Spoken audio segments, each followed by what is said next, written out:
আসসালামু আলাইকুম। কথা যখন দিয়েছি সেটা রাখতে হবে, তারই ধারাবাহিকতায় কিন্তু আজকে কিন্তু আমি কল্যাণ ভোগের বাগানে উপস্থিত হয়েছি। দর্শক, আজকের ভিডিওটি অবশ্যই কন্টিনিউ করবেন, শেষ পর্যন্ত দেখার অনুরোধ রইল। আর আজকে যে দিন তারিখ সেটা কিন্তু আপনাদের বলে দেওয়া ভালো। আজকে হচ্ছে 11/7/2025 সাল। আর এই অবস্থাতে বর্তমান আজকে যে বাগানে আমাদের কল্যাণ ভোগের কি বর্তমান অবস্থা সেটি কিন্তু আপনাদের দেখাবো। মাত্র 4 দিনের ডিফারেন্স। 4 দিন আগে আমি আপনাদের একটা ভিডিও দিয়েছিলাম, সেটি আর আজকের মধ্যে পার্থক্য কি সেটি কিন্তু আপনাদের দেখানোর উদ্দেশ্য। দর্শক, আমরা বাগান দেখব, আম দেখব, আম নিয়ে গল্প করব, কথা বলবো, এবং আমি মনে করি এটা একটা ছোট্ট প্রতিবেদন আকারে আপনাদের সামনে উপস্থাপন করব। আপনারা দেখবেন এবং এটা সম্পর্কে কিন্তু জানতে পারবেন। তো আপনারা দর্শক একটি গাছ দেখেন, ছোট্ট একটি গাছ। এইটা গাছের যদি বডি দেখেন, এই হচ্ছে তার গাছ।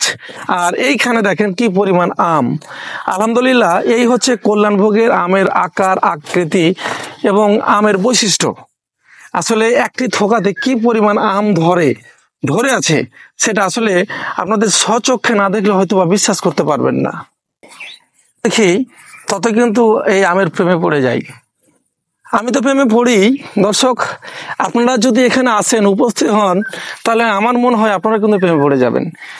আজকে হচ্ছে 11 তারিখ, 11/7/2025 সাল। আর এখন আমাদের এটা হচ্ছে দ্বিতীয় স্টেজ, অর্থাৎ আমি কিন্তু আমাদের যে সিজনাল যে মুকুল সেটি কিন্তু আমের একরকম চরিত্র। এটা হলো দ্বিতীয় স্টেজের মুকুলের যে আম সেটার একরকম চরিত্র।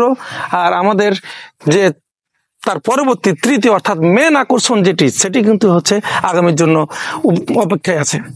তৃতীয় স্টেপের আম আপনাদের দেখায়। চিরচরিত যার বৈশিষ্ট্য সেটা আপনারা দেখতে পাচ্ছেন। তার মূল আকর্ষণ হচ্ছে আমগুলো ধরে থোকায় প্রচুর পরিমাণে ধরে এবং সেটা টিকে থাকার জন্য তার যে প্রাকৃতিক একটা গঠন সেটা কিন্তু একটা অন্যরকম। আপনারা দেখতে পাচ্ছেন আমাদের বাগানটি প্রচুর গাছপালায় পরিপূর্ণ। অর্থাৎ আমরা আসলে এখানে নার্সারিয়ান সেহেতু চারা তৈরির জন্য আমরা এখানে বিভিন্ন চারা লাগিয়ে থাকি। তারই মধ্যেই আমাদের এই গাছগুলোতে কিন্তু প্রচুর পরিমাণে ফলনও দিচ্ছে। আলহামদুলিল্লাহ।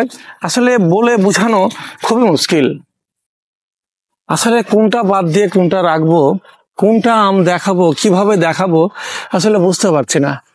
দর্শক, আমরা যখন একটা গাছ দেখি, মাত্র এইরকম একটা গাছে, এই গাছটাতে প্রচুর পরিমাণে যখন আমরা ফলন দেখি, বিয়ারিং দেখি, তখন কিন্তু বিষয়টা সত্যি কিন্তু আনন্দের হয়ে থাকে। আমি আপনাদের বলে রাখি, আপনারা অবশ্যই যদি কোনোদিন আপনারা এই চাঁপাইনবাবগঞ্জ জেলায় আসেন, আমাদের কাছে অন্তত আমাদের বাগানটি দেখে যাওয়ার জন্য আপনাদের বিনীত অনুরোধ রইল। যদি আপনি বৃক্ষপ্রেমী হন তাহলে অবশ্যই আমাদের ডাকে কিন্তু সাড়া দিবেন। আমরা যদি একটি গাছ দেখাই কিংবা দেখি, তাহলে দেখতে পাবেন আলহামদুলিল্লাহ কি পরিমাণ আমাদের গাছে ফলন আসছে। আলহামদুলিল্লাহ, অনেকেই আমাকে প্রশ্ন করেন, ভাই এত আম, এত বিয়ারিং, এটা কিভাবে সম্ভব? আসলে আল্লাহ দিলে কি না সম্ভব। আপনারা দেখেন, আপনি একটু দেখানোর চেষ্টা করেন, ছোট্ট এই গাছটিতে কি পরিমাণ ফল ধরে আছে। এবং বর্তমান আজকে হচ্ছে 11/7/2023 অসময়ে এই পরিমাণ আম। অর্থাৎ দর্শক, আমি আপনাদের বারবারই বলি, কল্যাণ ভোগ হচ্ছে এমন একটি আম যেটি বছরে 2 থেকে 3 বার হয়। আমটি খেতে হলো সেম হিমসাগর খিরসাপাতের একটা আপডেট ভ্যারাইটি। আমরা অবশ্যই এটাকে ভালোবেসে নাম দিয়েছি খিরসাপাত, হিমসাগরের বাবা মা। অর্থাৎ এটি হচ্ছে এত সুমিষ্ট, এত ভালো আম, এটার কি বলবো, আসলে বলে আমি এখানে ক্লান্ত। এটার গুণগান কিভাবে করলে আপনাদের আসলে বোঝাতে পারবো আমি জানি না। তবে এটুকু বলতে পারি, বাংলাদেশের আবহাওয়াতে উপযোগী একটি নতুন জাতের আম হচ্ছে এই কল্যাণভোগ। বরাবরই বলে আসি আপনাদের, কল্যাণভোগ হচ্ছে বছরে 2 থেকে 3 বার হয়। এটি 12 মাসি একটি আপডেট ভ্যারাইটি। এবং সবচেয়ে মজার কথা হচ্ছে, আমাদের বাংলাদেশে যে খুব নাম করা যে কয়েকটা 12 মাসি জাত আছে, কাটিমন এবং বাড়ি 11, এটি তার চাইতে সম্পূর্ণ কিন্তু ভিন্ন এবং আলাদা। কেননা এই আমটি প্রচুর পরিমাণে থোকায় ধরে। এগুলো গড় ওজন অনেক ভালো। এগুলো 2-3টাতে কেজি হয়, ম্যাক্সিমামই 2টাতে কেজি হয়। আলহামদুলিল্লাহ। এবং এটা হচ্ছে বর্ষা সহ্য করতে পারে, খরা সহ্য করতে পারে, সব মিলিয়ে আপনার 12 মাসি, বাড়ি 11 অথবা কাটিমনের যে পরিচর্যা করা লাগে, এটা কিন্তু তার অর্ধেকেরও পরিচর্যা করা লাগে না। অর্থাৎ কম পরিচর্যা করাতে দেশি আমের যে গুণগত মান সেটি কিন্তু এই কল্যাণভোগের মধ্যে লুকিয়ে আছে। যার কারণে কল্যাণভোগ খুব সহজে আমরা চাষাবাদ করতে পারবো, বাণিজ্যিকভাবে চাষাবাদ করতে পারবো। আর যারা ছাদ বাগানি আছি তাদের জন্য 2-1টা করে চারা তো অবশ্যই লাগাতেই পারি। আজকে আমার একটা দর্শক আমার কাছে একটা রিভিউ দিয়েছেন, উনি গত বছর চারা নিয়েছিলেন 2টি, আজকে বললেন আলহামদুলিল্লাহ খুব ভালো মানের গাছে আম ধরেছে, অলরেডি 16-17টি আম আছে, তিনি খুব হ্যাপি। আজকে আমাকে সাধুবাদ জানাতে এসেছিলেন এবং তার আগামীতে 500 চারা লাগবে সেটি কিন্তু অলরেডি বুকিং দিতে এসেছিলেন। তো যাই হোক, সবচাইতে বড় কথা হচ্ছে যারা বাংলাদেশের মধ্যে অবস্থান করছেন, যারা বাণিজ্যিকভাবে চাষাবাদ করছেন, নতুন কোনো জাত নিতে চাচ্ছেন, বাণিজ্যিকভাবে চাষাবাদ করার জন্য এখনও মনস্থির করতে পারছেন না, তারা কিন্তু আমাদের কাছে অবশ্যই যোগাযোগ করতে পারেন, আমাদের বাগানটি ভিজিট করতে পারেন, দেখতে পারেন। আমি আশাবাদী আপনারা এই বাগান দেখার পরে ইনশাআল্লাহ আপনারা কিন্তু আপনাদের যে মনের যে চিন্তা ভাবনা সেটা কিন্তু অলরেডি দূর হয়ে যাবে। আসলে এই আমগুলোর পরে এখন যে মুকুলটা আসবে নতুনভাবে যে মুকুলটি আসবে সেটি আমাদের কিন্তু মূল আকর্ষণ, যেটি আসতে শুরু হয়েছে অলরেডি। আমরা এটার পরে যে আমটি পাবো সেটি খুব দামি একটা আম, এবং আপনারা জানেন কল্যাণভোগ গত বছর দেখেছেন আমরা যে পরিমাণ যে সময়তে হারভেস্ট করেছিলাম সেটি খুবই দামি একটা দাম পেয়েছিলাম, এবং সেটি নভেম্বর-ডিসেম্বরে হারভেস্ট হয়েছিল। তো সব মিলিয়ে আমরা আজ এই কল্যাণভোগ 6 বছর থেকে আমরা গবেষণা করি, এটা নিয়ে আমরা আছি, এবং 2 বছর থেকে আমরা এটা পূর্ণ প্রচার চালাচ্ছি যাতে বাংলাদেশের মানুষ এই সুন্দর একটি জাত সম্পর্কে জানতে পারে এবং এই জাত তারা বাণিজ্যিকভাবে চাষাবাদ করে লাভবান হতে পারে। এই হচ্ছে তার চিরাচরিত রূপ বৈশিষ্ট্য। বর্ষাকাল দর্শক জানেন গত 1 মাস যাবৎ, 1 মাসেরও বেশি হবে আমাদের এই অঞ্চলে একটা দিনের জন্য কিন্তু বৃষ্টি কিন্তু থেমে নাই। বৃষ্টি না থামার পরও যে গাছগুলোতে মুকুল আসছে, যে আম আটকেছে, গুঠি আসছে, মটরের দানার মতো হয়েছে, এটা কিন্তু আমাদের অনেক পাওয়া। আর আপনারা জানেন আমরা এই বর্ষার মধ্যে স্প্রেও করতে পারি না, আমাদের গাছ তার প্রাকৃতিক যে ক্ষমতা, সেই ক্ষমতার বলেই, আপনারা এদিকে দেখানোর চেষ্টা করেন, ক্ষমতার বলেই কিন্তু সে কিন্তু অলরেডি তার যে চিরাচরিত রূপ সেটি কিন্তু ফুটে ওঠার চেষ্টা করছে। আলহামদুলিল্লাহ। আসলে কল্যাণভোগ নিয়ে যত বলবো আসলে বলে শেষ করতে পারবো না। আমি ওই সাইডটাতে চলেন, কিছু আম আমার দর্শকগুলোকে দেখাই, গাছটা আর একটু দেখিয়ে আজকের মতো শেষ করব। দর্শক আপনারা সঙ্গেই থাকবেন।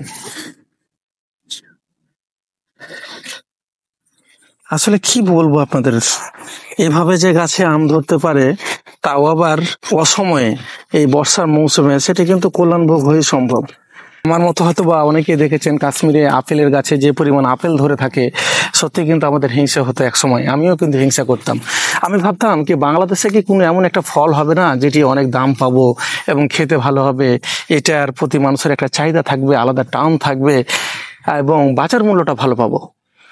দর্শক, আমি আল্লাহর কাছে হাজার শুকরিয়া জ্ঞাপন করি কি আমাদের বাংলাদেশের মাটিতে 400-500 টাকা পার কেজি একটি ফল হয় যার নাম কল্যাণভোগ, এবং এটি এত সুমিষ্ট, এত ভালো আম যেটি বাংলাদেশে আমি মনে করি এর চাইতে দামি ফল আর এখন পর্যন্ত হয়নি। আরেকটা মজার কথা বলি, আনন্দের কথা বলি, আমাদের এই আম আগামীতে আমরা কিন্তু বিদেশেও পাঠাবো। আর আপনারা জানেন আমাদের এই আমের চারা আমরা অলরেডি ইন্ডিয়াতে কয়েকটা নার্সারিতে দিচ্ছি, তার মধ্যে একটি উল্লেখযোগ্য নার্সারি হচ্ছে নিশা নার্সারি, সেটা কলকাতায় অবস্থিত। আপনারা যারা ইন্ডিয়ার লোক আছেন, যারা ইন্ডিয়ার মানুষ আছেন, যারা ইন্ডিয়া থেকে আমার এই ভিডিওগুলো দেখেন, তারা যে চারার কথা আমাকে বারবার জিজ্ঞাসা করেন, আপনারা কিন্তু এই নিশা নার্সারির সাথে যোগাযোগ করতে পারেন। যদি প্রয়োজন হয় আপনারা আমার কাছে নাম্বার চাইবেন, আমি দিয়ে দেবো, তার সাথে যোগাযোগ করে কিন্তু আপনারা আপনাদের চারাগুলো পেতে পারেন।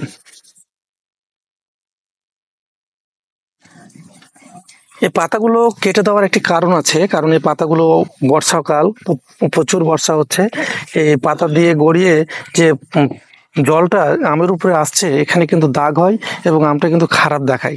যার কারণে পাতাগুলোকে একটু কেটে দেওয়ার উদ্দেশ্য হচ্ছে যাতে একটু আলো বাতাস পায়, আমটা যেন একটু ফ্রেশ থাকে, একটু ভালো হয়।